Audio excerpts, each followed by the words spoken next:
ताज्या बातम्यांसाठी ABP माझाला subscribe करा आणि बेल आयकॉन प्रेस करा। विरोधी पक्षनेते देवेंद्र फडणवीस पत्रकार परिषदेत बोलतात। आपण थेट जाऊया। यांनी ही कसली वचनपूर्ती नावाची पुस्तिका लिहिली आहे।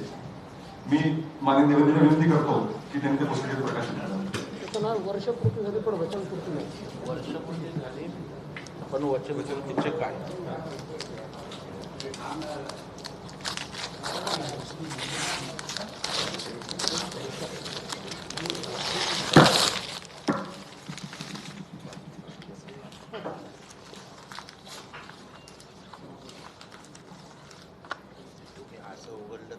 तर आज विरोधी पक्षनेते देवेंद्र फडणवीस ठाकरे सरकारच्या वर्षपूर्तीनिमित्त ठाकरे सरकारची काळी पत्रिका या पुस्तकाचं प्रकाशन करणार आहेत। त्या पुस्तकाचं प्रकाशन त्यांच्या हस्ते होणार आहे। गेल्या वर्षभरात ठाकरे सरकारच्या कार्यकाळातल्या अपयशाचा पाढा या पुस्तकामार्फत वाचला जाणार आहे। मुंबईच्या अडचणी, मुंबईच्या समस्या सरकारकडे वाढलेल्या आहेत।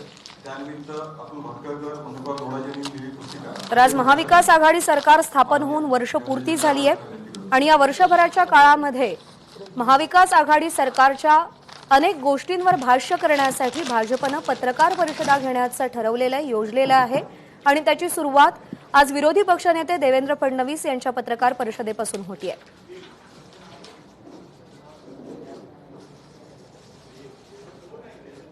देवेंद्र फडणवीस ठाकरे सरकारच्या वर्षपूर्तीनिमित्त ठाकरे सरकारची काळी पत्रिका या पुस्तकाचं प्रकाशन करतायत। गेल्या वर्षभरात ठाकरे सरकारच्या कार्यकाळातील त्यांच्या अपयशाचा पाढा या पुस्तकामार्फत वाचला गेलाय। यावेळी प्रवीण दरेकर, विधान परिषदेचे विरोधी पक्षनेते प्रवीण दरेकर सुद्धा उपस्थित आहेत।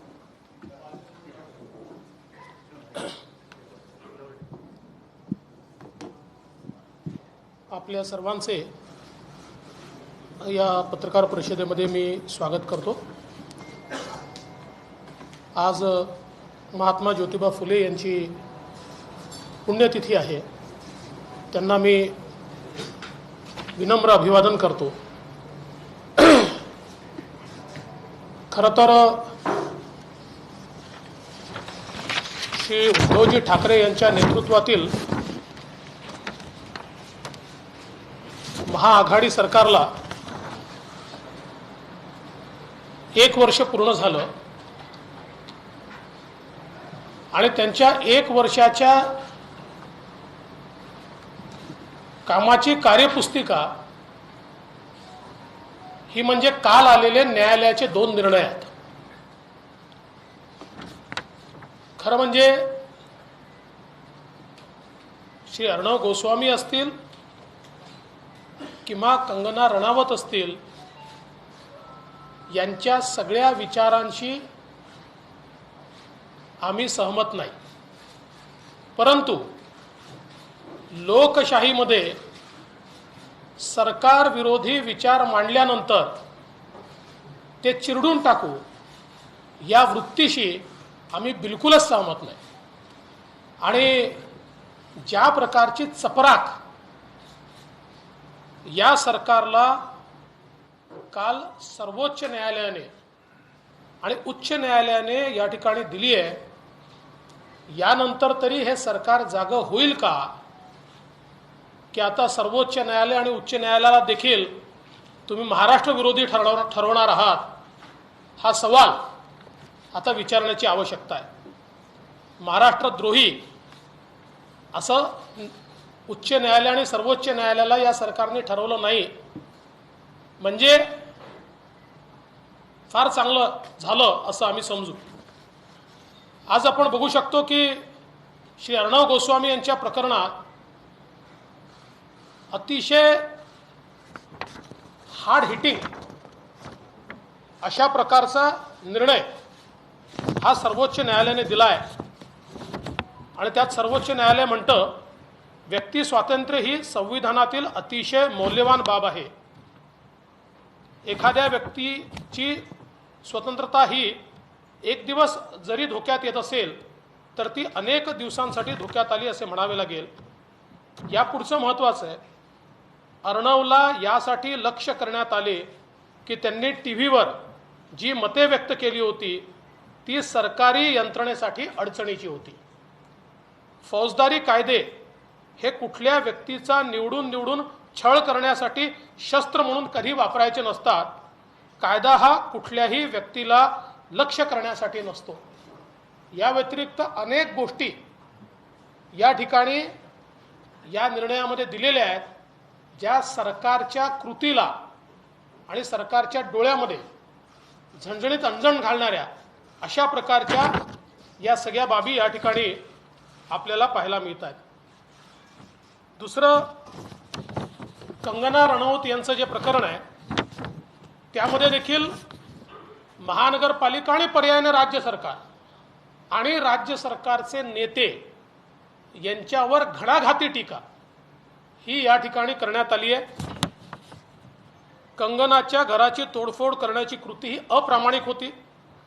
त्यामागचा हेतू चांगला नव्हता. ही कारवाई सुनियोजित स्वरूपाची होती.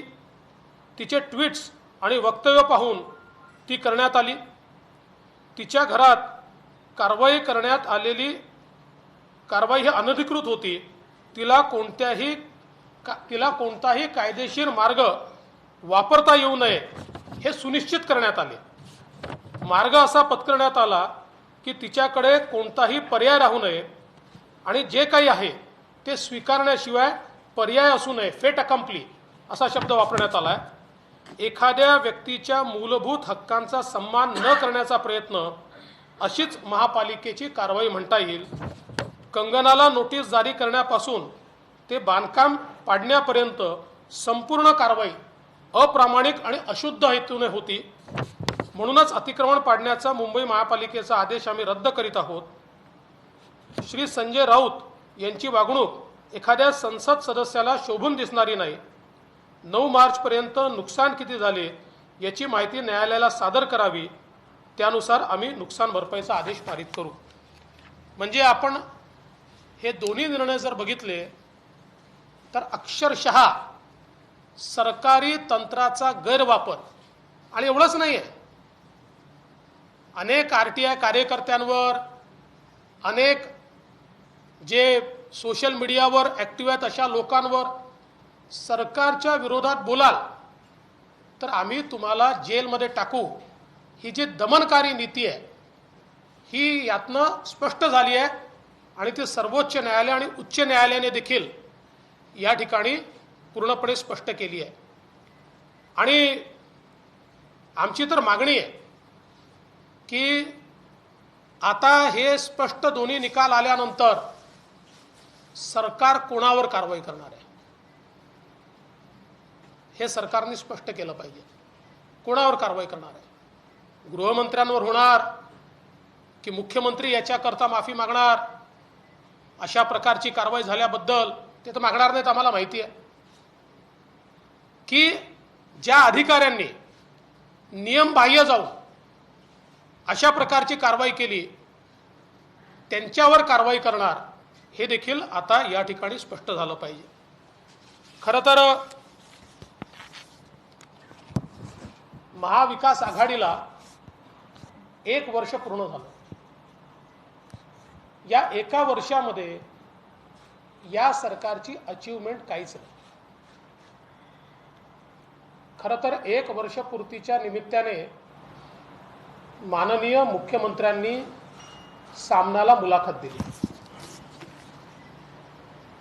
अपेक्षा अशी होती की वर्षपूर्तीच्या निमित्ताने मुलाखत असल्यामुळे 1 वर्षात आम्ही काय केलं, आमच्यासमोर काय अडचणी आल्या, आम्ही काय अचीव केलं, आता पुढची आमची दिशा काय आहे, कसा आम्ही विकास करणार आहोत, महाराष्ट्रातल्या दीन दलित गोरगरीब आदिवासी शेतकरी शेतमजूर महिला, महाराष्ट्रातली शहरं, महाराष्ट्रातला ग्रामीण भाग, या सगळ्यांच्या बद्दल आमचं विजन काय आहे, आम्हाला कुठे हा महाराष्ट्र न्यायचा आहे, काय नेमकं करायचं आहे, या संदर्भात माननीय मुख्यमंत्र्यांच्या मुलाखतीमध्ये काही दिशा मिळेल अशा प्रकारची अपेक्षा होती.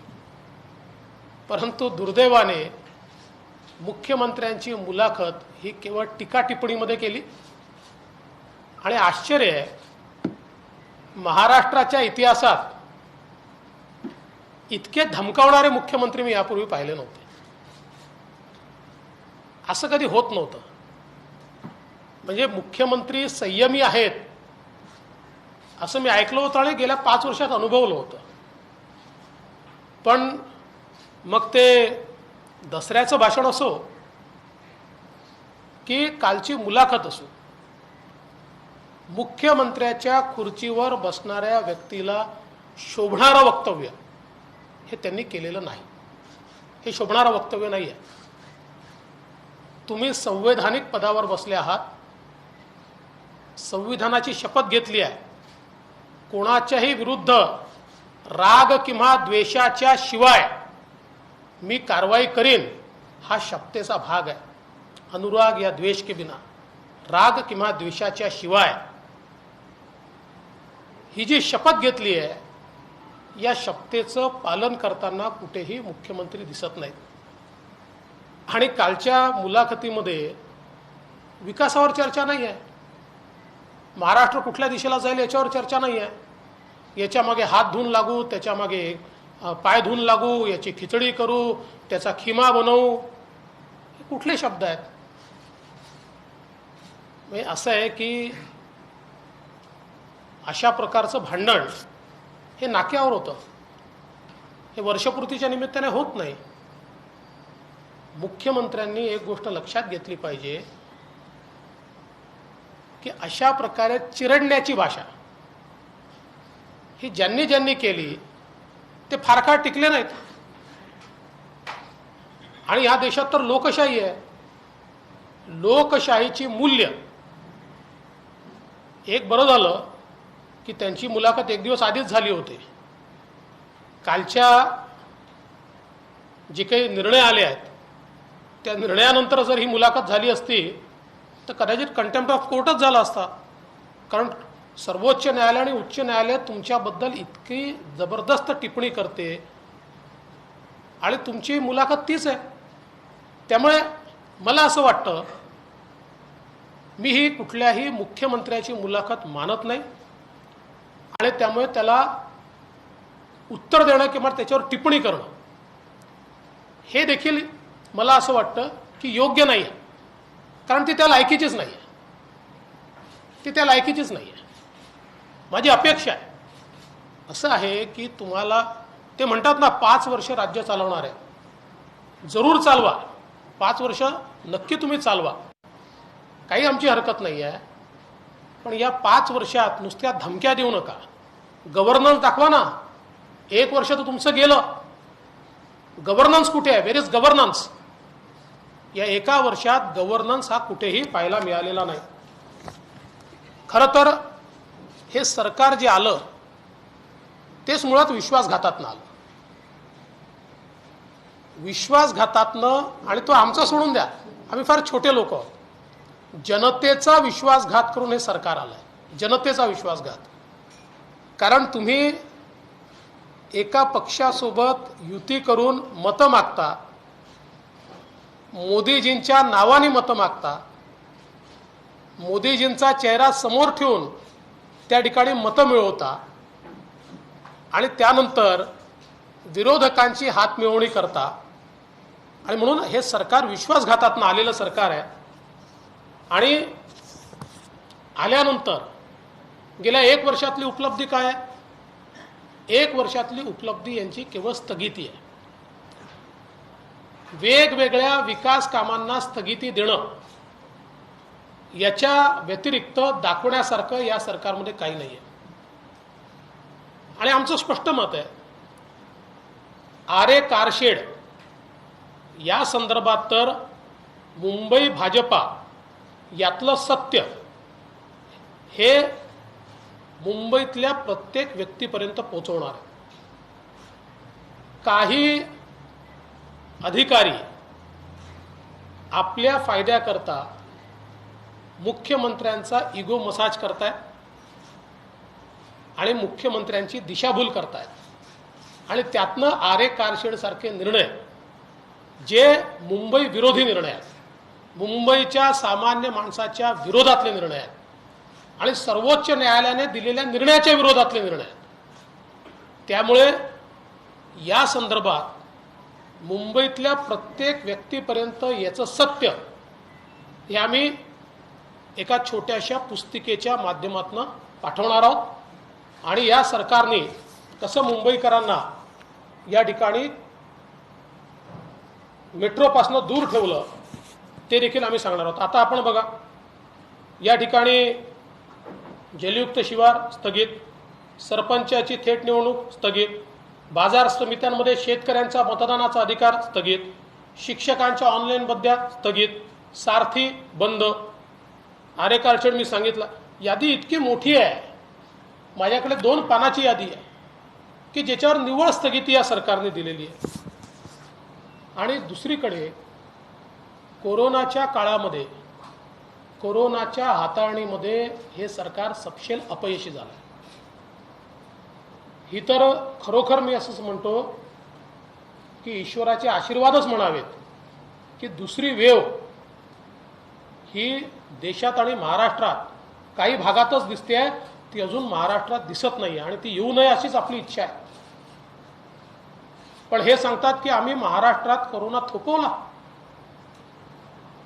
देशामध्ये एकूण मृत्यू झाले 1,34,000, त्यातले 46,000 मृत्यू तुमच्याकडे, आणि कोरोना थोपवला.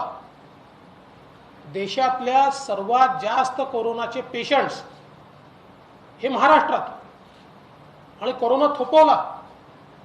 काय अवस्था आपण महाराष्ट्राची आणि मुंबईची बघितली. रस्त्यावर तडफडून मरणारे लोक आम्ही बघितले, एकेका बेडवर मेलेला व्यक्ती आणि पेशंट झोपलेला आम्ही बघितला. 3-3 दिवस लोक मेले पण कोणाला पत्ता नाही आम्ही बघितलं. 7-7 दिवस शौचालयात त्या ठिकाणी डेड बॉडी पडली आहे, कोणी लक्ष द्यायला तयार नाही हे आम्ही बघितलं. कोणाची बॉडी कोणाकडे गेली हे माहिती नाही हे आम्ही या ठिकाणी बघितलं. किती किती किती व्यथा आम्ही या कोरोनाच्या काळात बघितल्या. कुठेही सरकारचं नियंत्रण कोरोनात आम्हाला पाहायला मिळालं नाही. आजही बघा, चाचण्यांच्या संदर्भात आज आम्ही पुन्हा चाचण्या कमी करून टाकल्या. कशा करता? आम्हाला आकड्यांशी लढायचं आहे की कोरोनाशी लढायचं आहे? आणि सुरुवातीपासून ही स्ट्रॅटेजी राहिली आहे. मी तर या संदर्भात वारंवार, मी आज बोलतो असं नाही, वारंवार केवळ बोललो नाही, या संदर्भातली सगळी माहिती ही मी मुख्यमंत्र्यांपर्यंत पाठवली. ठीक आहे, माझ्या एकाही पत्रावर त्यांनी उत्तर दिलं नाही, पण किमान त्याच्यावर जर कारवाई केली असती तरी देखील आम्ही त्यांना धन्यवाद दिले असते. पण कुठली कारवाई होताना दिसत नाही. आणि म्हणून कोरोनाच्या काळात आम्ही काम केलं असं म्हणून पाठ थुपटून घेऊ नका. एक निश्चित आहे, कोरोनाच्या काळात प्रचंड मोठा भ्रष्टाचार हा मात्र झालाय आणि तो भ्रष्टाचार आम्ही उघड करणार आहोत.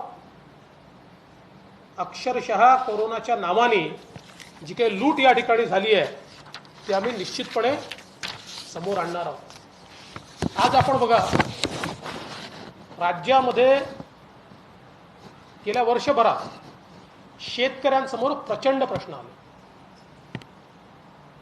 विदर्भामध्ये पूर आला, कोकणामध्ये निसर्ग चक्रीवादळ आलं, पश्चिम महाराष्ट्रामध्ये, मराठवाड्यात आणि उत्तर महाराष्ट्रात अतिवृष्टी झाली. महाराष्ट्रातल्या कानाकोपऱ्यातला शेतकरी पूर्ण उद्ध्वस्त झाला. वचनपूर्ती मुख्यमंत्री पदाकरता न दिलेलं वचन लक्षात आहे, पण शेतकऱ्याला आपण स्वतः बांधावर जाऊन दिलेलं वचन मात्र हे विसरले. 50,000 देऊ, 25,000 देऊ, दिलं होतं ना वचन. मुख्यमंत्री पदाचं वचन आम्हाला दिलं होतं हे रोज सांगितलं जातं, पण तुम्ही शेतकऱ्याला दिलेल्या वचनाचं काय याचं उत्तर कोण देणार? आणि ते सोडून द्या, आजही तुम्ही जाहीर केलेली मदत देखील, तोकडी मदत देखील शेतकऱ्याला मिळालेली नाही. मी आता पुन्हा जवळजवळ अर्ध्या महाराष्ट्राचा दौरा करून आलो. या पदवीधर मतदारसंघाच्या निवडणुकीच्या आणि इतर अनुषंगाने विदर्भापासनं, मराठवाड्यापासनं तर पश्चिम महाराष्ट्रापर्यंत सगळा दौरा मी केला. आणि सगळीकडे एकच प्रश्न मी विचारत होतो, मदत मिळाली का? कुठेही मदत मिळालेली नाही, कुठेही नाही. आणि आज ज्या प्रकारे म्हणजे एकीकडे शेतकऱ्याला मदत नाही, दुसरीकडे जे उगवलं, आता बोंडअळीमुळे कापूस गेलाय, अतिवृष्टीनंतर खोडकिडीमुळे सोयाबीन गेलाय, याच्याकडे मात्र सपशेल दुर्लक्ष आहे. याचा तर पंचनामाही नाही आहे. म्हणजे पावसानंतर हे जे काही कापूस आणि सोयाबीन गेलाय त्याचा पंचनामाही नाही आहे. आमची मागणी आहे, धानाच्या शेतकऱ्याला बोनसची घोषणा आली, आम्ही स्वागत करतो, आम्हाला आनंद आहे. पण त्याच वेळी हा जो कापसाचा शेतकरी आहे, सोयाबीनचा शेतकरी आहे, ज्याला अक्षरशः आज रस्त्यावर येण्याची त्याची परिस्थिती झाली आहे, त्यालाही तात्काळ सरकारने बोनस घोषित केला पाहिजे, मदत घोषित केली पाहिजे आणि त्याला सावरलं पाहिजे. एवढंच नाही, माननीय मुख्यमंत्र्यांनी घोषणा केली पिकेल ते विकेल. जे पिकलंच नाही, पण जे पिकलं तेही विकायची व्यवस्था नाही आहे. म्हणजे जो कापूस राहिला त्याच्या खरेदीची व्यवस्था नाही आहे, सोयाबीनच्या खरेदीची व्यवस्था नाही आहे, मागच्याही खरीप आणि रबीची खरेदी हे सरकार करू शकलं नाही. आताही कुठलीही खरेदीची व्यवस्था या सरकारने केलेली नाही. आणि जे कोरोनाच्या काळात छोटे छोटे घटक आहेत, 12 बलुतेदार आहेत, फुटपाथ दुकानदार आहेत, ऑटो रिक्षा टॅक्सीवाले आहेत, वेगवेगळे कामं करणारे आहेत, या कोणाही करता एका नव्या पैशाचं पॅकेज या सरकारने दिलेलं नाही, कोणालाही मदत केली नाही. कोरोनाच्या काळात या सरकारच्या वतीनं कोणालाही कुठलीही मदत झाल्याचं आपल्याला पाहायला मिळालं. मराठा आरक्षणाच्या संदर्भात या सरकारने अभूतपूर्व घोळ घातलाय. केवळ 2 आरक्षणं उच्च न्यायालयात टिकली. अनेक राज्यांनी आरक्षणं दिली, पण ती सगळी उच्च न्यायालयामध्ये त्या ठिकाणी आरक्षणं स्थगित झाली. 2च आरक्षण, एक तमिळनाडूचं आणि दुसरं महाराष्ट्रातलं, की ज्याला उच्च न्यायालयाने वैध ठरवलं. उच्च न्यायालयातनं तमिळनाडूचं आरक्षण हे सर्वोच्च न्यायालयात गेलं. त्या ठिकाणी त्यांनी ते घटनापीठाकडे पाठवलं, कुठली स्थगिती दिली नाही. महाराष्ट्राचं आरक्षण मात्र घटनापीठाकडे पाठवताना त्याच्यावर स्थगिती देण्यात आली. आणि पहिल्या दिवशीपासून, म्हणजे ज्यावेळेस त्या ठिकाणी सर्वोच्च न्यायालयात केस गेली, पहिल्याच दिवशी यांचे वकील सांगतात आमच्याकडे कुठली माहिती आलेली नाही, त्यामुळे आम्ही आर्ग्युमेंट करू शकत नाही. कुठलाही समन्वय आम्हाला पाहायला मिळाला नाही. आजही आपण बघितलं, प्रवेशाचे इतके घोळ झाले. स्थगिती काढण्याकरता या सरकारनं माहिती असून हे तत्व आहे की ज्यांनी स्थगिती देऊन ज्या पीठाने घटनापीठाकडे पाठवण्याचा निर्णय केला आहे त्यांच्यापुढे स्थगिती उचलण्याकरता जाता येत नाही, त्यांना तो अधिकार नाही. हे माहिती असताना त्यांच्यापुढेच अर्ज केला, 1 महिना वाट पाहिली आणि मग लागण्याच्या 1 दिवस आधी यांनी स्टेटमेंट केलं की यांच्यापुढे आम्हाला मंजूर नाही. अरे मंजूर नाही का, त्यांना अधिकारच नाही आहे. आणि आताही घटनापीठाच्या संदर्भात कुठेही सरकार गंभीर दिसत नाही, कुठलाही सरकारचा प्रयत्न दिसत नाही, केवळ वेळ काढू धोरण आहे. आणि दुर्दैवाने पुन्हा सांगतो, आम्ही तर ज्यावेळेस मराठा आरक्षणाचा कायदा केला त्या कायद्यात आम्ही ओबीसी आरक्षणाला कायदेशीर संरक्षण दिलं. त्यामुळे या राज्यामध्ये ओबीसी आरक्षणाला राज्याच्या विधानसभेने त्या कायद्याच्या माध्यमातून पूर्णपणे संरक्षण दिलं. अशा परिस्थितीत सत्ता पक्षातलेच काही नेते या बाजूने आणि त्या बाजूने जाणीवपूर्वक या ठिकाणी स्टेटमेंट्स देऊन मराठा समाज आणि ओबीसी समाजाला अमोरासमोर आणण्याचा प्रयत्न, ओबीसी समाजामध्ये घबराट तयार करण्याचा प्रयत्न, कुठल्याही परिस्थितीत ओबीसी समाजाच्या आरक्षणाला धक्का लागूच शकत नाही, तो कोणी सहन देखील करणार नाही. पण सत्ता पक्षात नाही होत आहे, याचा अर्थ नेमका काय आहे? आपल्या ज्या असफलता आहे, आपले जे फेलियर्स आहेत, हे लपवण्याकरता अशा प्रकारची नीती करणं हे योग्य नाही आहे. यातनं महाराष्ट्रात समाज एकमेकाच्या समोर येत आहे आणि महाराष्ट्रामध्ये त्यातनं अतिशय चुकीची अशा प्रकारची परिस्थिती आपल्याला या ठिकाणी पाहायला मिळते. खरं तर एकूणच विषय अनेक आहेत, पण मी त्या विषयांच्या संदर्भात फार काही बोलणार नाही. मला असं वाटतं 1 वर्षामध्ये हे सरकार सपशेल विफल झालेलं आहे, सपशेल अपयशी झालेलं आहे. कुठल्याही घटकाचं ते समाधान करू शकलेलं नाही. सरकारच्या 3 पक्षांमध्ये कुठलाही समन्वय नाही. विजेच्या प्रश्नावर जे घुमजाव या ठिकाणी केलं तर ऐतिहासिक घुमजाव आहे. आणि त्याहीपेक्षा मजेदार असं आहे, काँग्रेस पक्षाच्या अंतर्गत अशोक चव्हाण म्हणतात नितीन राऊतांनी चर्चा केली नव्हती, बाळासाहेब थोरात म्हणतात चर्चा केली होती, मग कोणीतरी सांगतं की अजितदादांनीच सांगितलं होतं, नितीन राऊतांनी सांगितलं, अजितदादांनी सांगितलं तर घोषणा करा. अजितदादा म्हणतात मला माहीत नाही, आणि मुख्यमंत्री म्हणतात तुम्हाला जे निर्णय घ्यायचे ते तुम्ही घ्या, तुमचं कुटुंब तुमची जबाबदारी, त्यामुळे तुम्ही जे निर्णय घ्यायचे ते तुम्ही घ्या. त्यामुळे एकूणच सरकारमध्ये समन्वय नाही आहे. आणि ज्या प्रकारे बदल्यांचे दलाल आज फिरतायत आणि जी अवस्था आम्हाला पाहायला मिळते आहे, अशी तर महाराष्ट्रात पूर्वीच्या 15 वर्षाच्या काँग्रेस राष्ट्रवादीच्या सरकारमध्येही नाही बघितली. इतकी वाईट अवस्था आज या ठिकाणी पाहायला मिळते आहे. आणि बदल्यांच्या व्यतिरिक्त कुठलाच कारभार या सरकारमध्ये होताना दिसत नाही आहे. आणि म्हणून या 1 वर्षाच्या निमित्ताने अपयशी ठरलेल्या या सरकारला आणि त्याचे मुख्य जे आहे माननीय मुख्यमंत्री यांना मी एवढंच सांगेन की मुख्यमंत्र्यांसारखे वागा. संयम हा तुमच्या बोलण्यात आणि कृतीत दोन्ही ठिकाणी दिसला पाहिजे. आणि पुन्हा एकदा सांगतो, हे जे 2 निर्णय आले आहेत, म्हणजे स्पष्ट सांगतो आमची काही राष्ट्रपती राजवटीची मागणी बिलकुल नाही, पण कॉन्स्टिट्यूशनल मशिनरी ब्रेकडाऊनचं या 2 निर्णयाशिवाय वेगळं उदाहरण काय हवं आहे? हे 2 निर्णयच कॉन्स्टिट्यूशनल मशिनरी ब्रेकडाऊन आणि अब्यूज ऑफ पॉवर याचं ज्वलंत उदाहरण आहे. पण आम्ही एक सक्षम विरोधी पक्ष आहोत.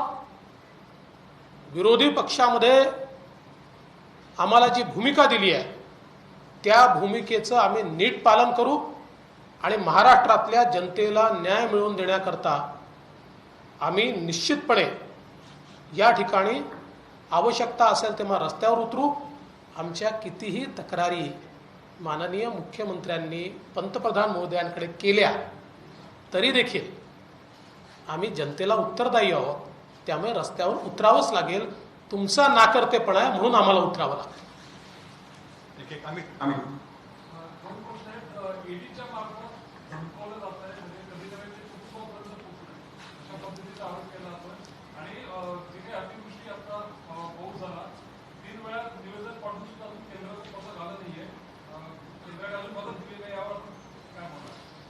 माझी आपल्याला विनंती आहे की पत्रकारांनी देखील पूर्ण माहिती घेऊन त्या ठिकाणी प्रश्न, म्हणजे माझा तुमच्यावर काही रोष नाही आहे, पण सरकारच्या वतीनं जे सांगितलं होतं ते सत्य नाही आहे. सरकारच्या वतीनं हे पत्र पाठवतात, पत्र नाही पाठवावं लागत, मेमोरँडम जावं लागतं. आणि मेमोरँडम गेल्यानंतर तुम्हाला त्या ठिकाणी मदत मिळते. त्यामुळे इथे ज्या मंत्र्याच्या मनात येईल तो ते बोलतो आणि दुर्दैवाने तेच दाखवलं जातं. कोणी क्रॉस क्वेश्चन विचारत नाही, दाखवा तुमचं मेमोरँडम कितीचं गेलं आहे, ते कधी गेलं आहे, ते कसं तुम्ही पाठवलं, याबद्दल कधी कोणी विचारत नाही. केंद्र सरकार निश्चितपणे मदत करेल. आणि मी सांगितलं, मी यापूर्वी आकडेवारी दिली की काँग्रेस राष्ट्रवादीच्या UPAच्या काळामध्ये महाराष्ट्राला किती मदत मिळाली नॅचरल कॅलॅमिटीमध्ये, आणि 5 वर्षात मोदी सरकारच्या काळात किती मिळाली याची आकडेवारीच मी दिली आहे. त्या काळाच्या दुप्पट आहे. आणि आताही जेव्हा जेव्हा महाराष्ट्र अडचणीत येईल, परंतु सगळं माहिती असताना केंद्र सरकार कशी मदत करते, केंद्र सरकार किती मदत, त्यावेळेस तर माननीय पवार साहेब होते ना त्या कमिटीमध्ये, तरी तेवढीच मदत मिळत होती. त्यावेळेस काय भरमसाठ मदत, आपण मागितली तेवढी मदत, 17,000 कोटी मागितले होते यांनी, 1,000 कोटी मिळाले नव्हते. म्हणून मला असं वाटतं की हा सगळा इतिहास, केंद्राची पद्धत, केंद्र सरकार निश्चितपणे या संदर्भात पूर्ण मदत करेल. ईडीचा जो प्रश्न आहे, ईडीच्या संदर्भात ईडी आपली कारवाई करतं, ती एजन्सी आहे, त्यांच्याकडे पुरावे आहेत, त्या पुराव्याच्या आधारावर ते कारवाई करतील. आणि पुरावे नसताना कारवाई केली तर जसं कोर्टाने इथे ठोकलं तसं तिथेही ठोकेल या ठिकाणी. त्यामुळे मला असं वाटतं की या संदर्भात कांगावा करण्याचं काही कारण नाही. आणि घरच्यांच्या संदर्भात जो काही विषय मांडला जातो आहे, आम्ही कधीही कोणाच्या घरच्यांवर हल्ला करत नाही, आम्ही कधी टीका केली नाही, आम्ही संयम बाळगतो. आता जर त्याच्या संदर्भात बोलायचं झालं तर सर्वात मोठा विक्टिम तर मी आहे. माझ्या पत्नीच्या संदर्भात अधिकृत शिवसेनेचे नेते अधिकृत काय बोलतात, काय लिहितात, ट्विटरवर काय टाकतात हे आपण सगळ्यांनी बघितलंय. पण मी कांगावा नाही करत त्याचा. मी राजकारणात आहे, मी उत्तराला उत्तर देईल.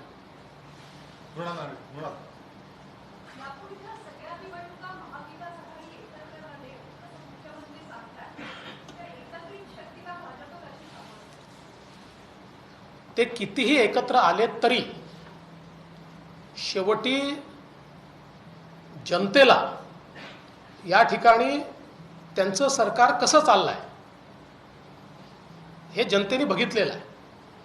त्यामुळे राजकारणामध्ये 1 आणि 1 2च होतात असं नाही आहे. राजकारणात 1 आणि 1 0 देखील होतं, 1 आणि 1 11ही होतं. त्यामुळे हे किती एकत्रित आले, एक तर मनाने एकत्रित येऊ शकत नाही, यांचं पक्षाच्या अंतर्गतच एकत्रित येऊ शकत नाही. आता तुम्ही बघा, पुणे शिक्षक मतदारसंघ हा काँग्रेसकडे गेला, अख्खी राष्ट्रवादी जुन्या उमेदवाराच्या पाठीशी आहे.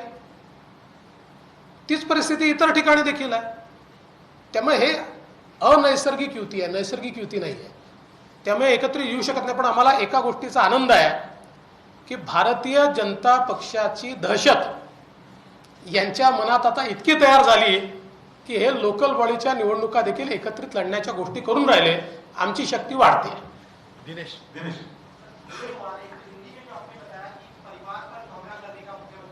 मैं हिंदी में वापस बोलूंगा, पूरा बोल देता हूँ. ऋतिक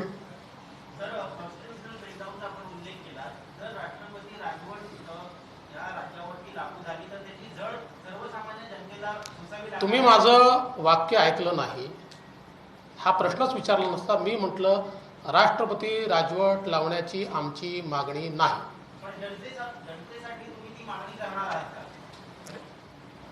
मी ऑलरेडी सांगितलंय की this qualifies about constitutional breakdown and abuse of power, पण आमची ती मागणी नाही. राहुल सर, वर्षभरात एकंदरीत सगळं महाविकास आघाडीचे काही निर्णय असलेले बघितलं तर पवारांची भूमिका म्हणजे शरद पवारांची भूमिका काय कन्फ्युजिंग राहिली आहे. काही चांगलं होत असेल तर त्याचं क्रेडिट राष्ट्रवादीला कसं मिळेल किंवा पक्ष बांधणी या सगळ्यावर.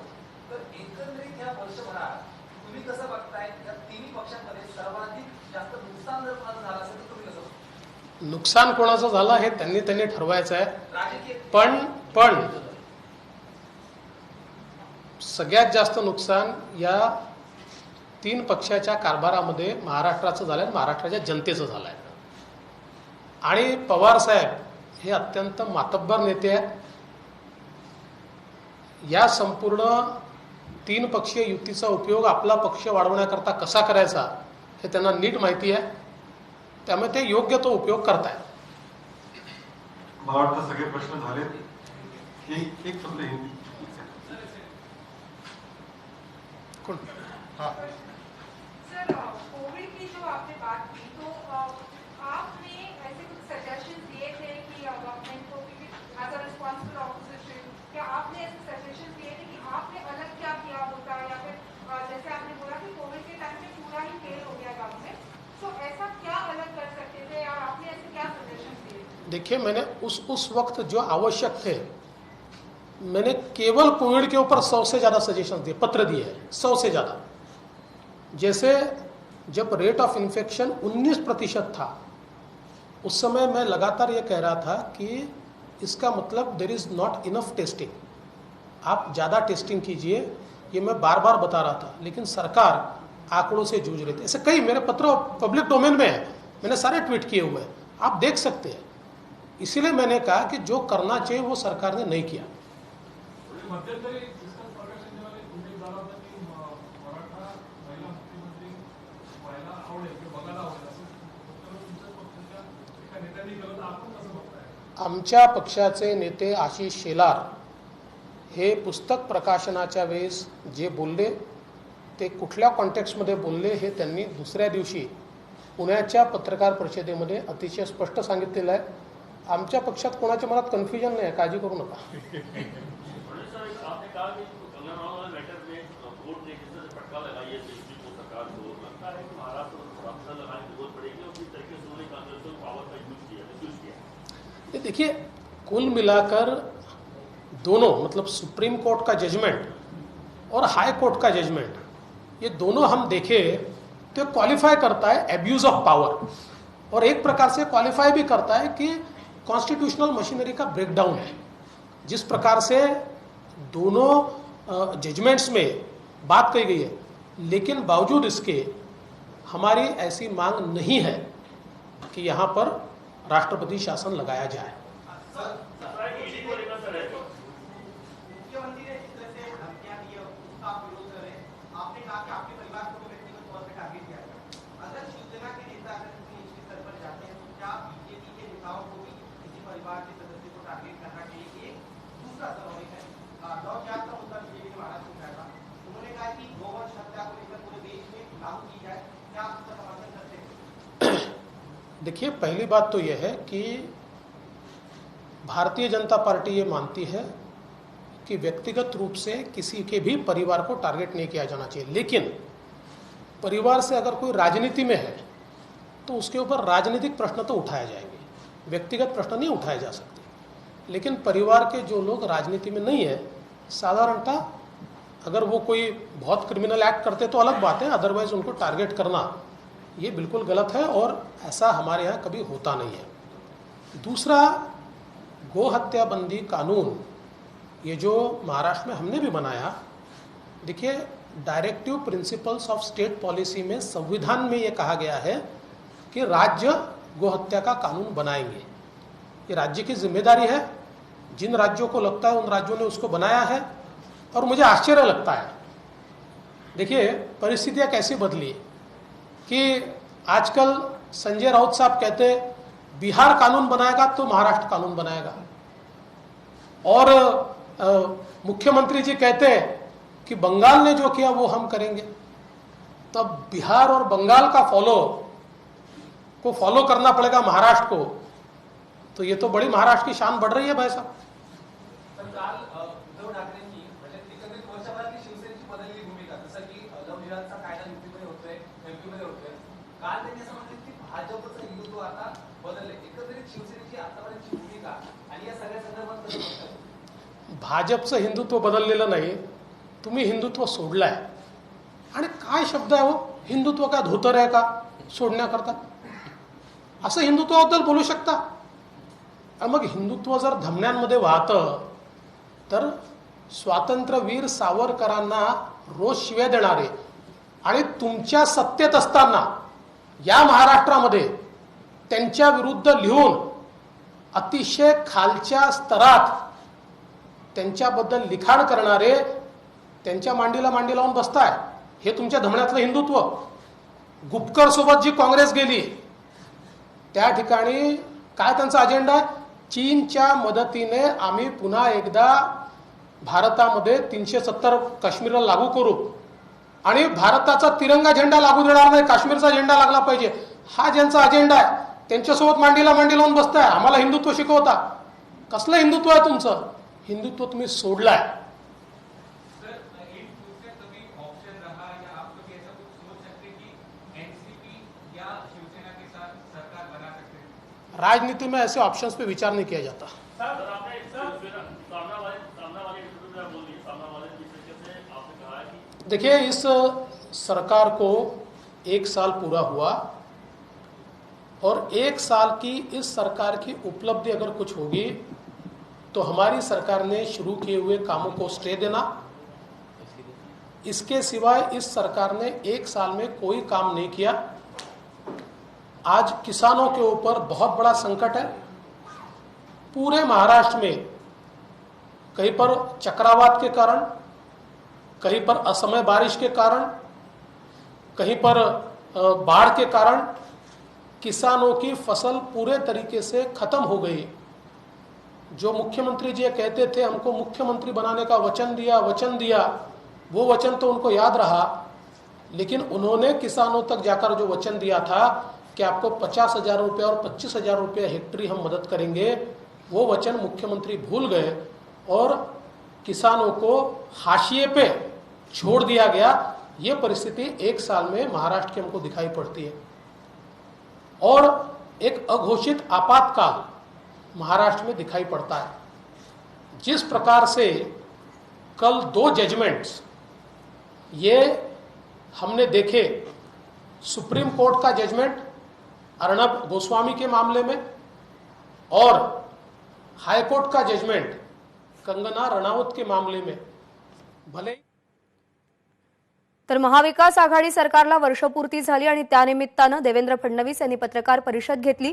शेतकऱ्यांचा मुद्दा असेल, कोरोना काळ असेल, अशा विविध मुद्द्यांवरती देवेंद्र फडणवीस यांनी ठाकरे सरकारवरती टीकेची झोड उठवली आहे। मुख्यमंत्र्यांना सुद्धा त्यांनी अनेक सल्ले या पत्रकार परिषदेच्या माध्यमातून दिलेले आहेत।